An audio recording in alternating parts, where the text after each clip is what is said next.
Good morning. Today we're going to talk about divorce. Who knows William Shatner? Everybody? Cool. Nope. The price of negotiator? William Shatner once said, divorce is as painful as death. Does anybody in here agree with that? Yeah. It's pretty painful, right? Financially, yes. We say we can't, as individuals, when we go through divorce, we say things like, we can't wait to get out of this relationship, or this is the best choice of my life, or honestly, we don't stop and think about the other aspect. Like, what is this going to do to my children, or my family, or my friends, or how is this going to affect my financial situation, or my living conditions, or how is this going to change how my community perceives me? Naturally, a lot of these answers don't always dictate our decisions. So, looking at some statistics in the Army, last year in 2017, 10% of soldiers were divorced. So I'm a numbers person. So there's 326 million people in the United States. So let's go ahead and round that up. Let's use a rounded number. 1% of the Army is the population. So 10% of that 1% is still 300,000 people. That's 300,000 divorces in just 2007 alone, or 17 alone. To me, that speaks that we have a problem as a society. So, going back to children. Our children, when we have children, nobody's like, oh God, I had kids. Children are a blessing. People love their children, right? As parents, we always try to do what's best for our children and ensure that they have the best situations throughout life. Divorce does numerous things on children. It emotionally hurts them. They did a study that shows children get hurt, or they have feelings of hurt, anger, confusion, anxiety, and some children even feel guilty that their parents have divorced. Make sure that's okay. So then they did another study on children that, like school-age children. They develop anger and they pick fights in school. Their grades suffer.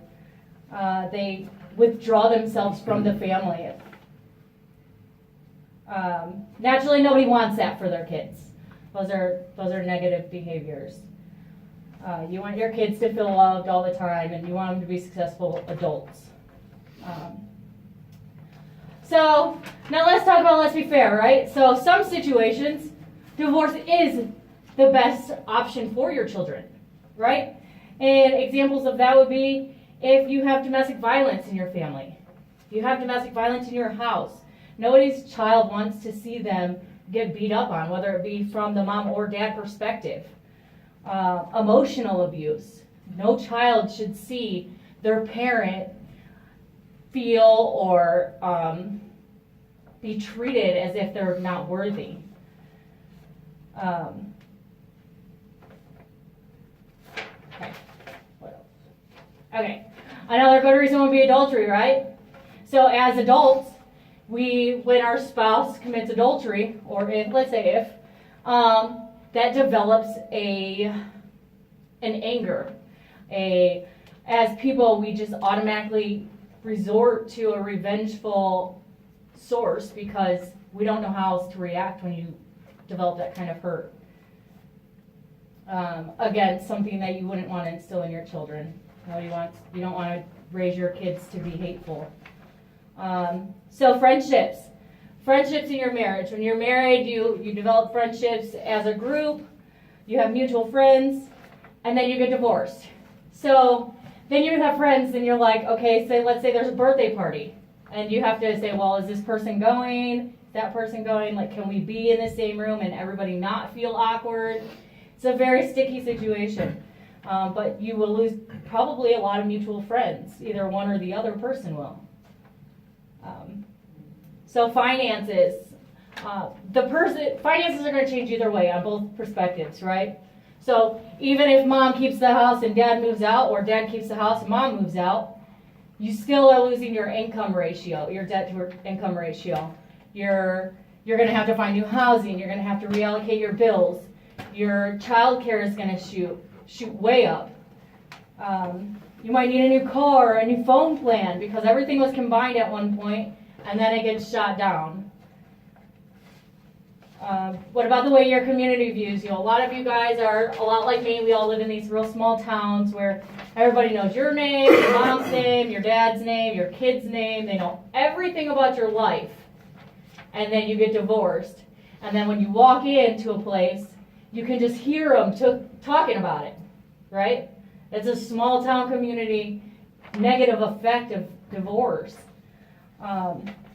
So, I mean, obviously nobody wants to feel like that either. Okay, so there's a couple different solutions. Let's say your marriage is not going to fail, right? There's some hope. Then you have solutions. You can go to counseling. There's a lot of places that offer individual, marital, and family counseling. That's going to include for your kids. A lot of times, especially with military people, we're like, man, I ain't telling nobody my problems. It's not their business. It's not their problem, right? We all do it. But sometimes telling a stranger your problems is what's going to benefit you the best, because that person's giving you a perspective without having a biased opinion. So now let's go on the other spectrum. Let's say the divorce is non-repairable and completely just destroyed. The best thing for you at that point is to accept your new life. You have to move on. You have to leave all your hurt feelings in the past. If your kids are involved, it's super important that we don't down our exes in front of our children. You don't want your kids to feel as if they were part of the problem. And if you express your opinion of your spouse to your children, that's what that's going to create.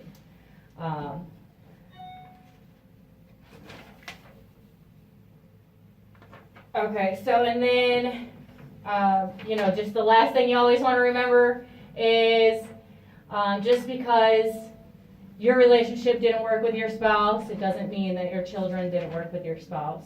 You guys should still work together and make sure that those kids are taken care of. So I hope this brought light to everybody, and that's the end of my speech.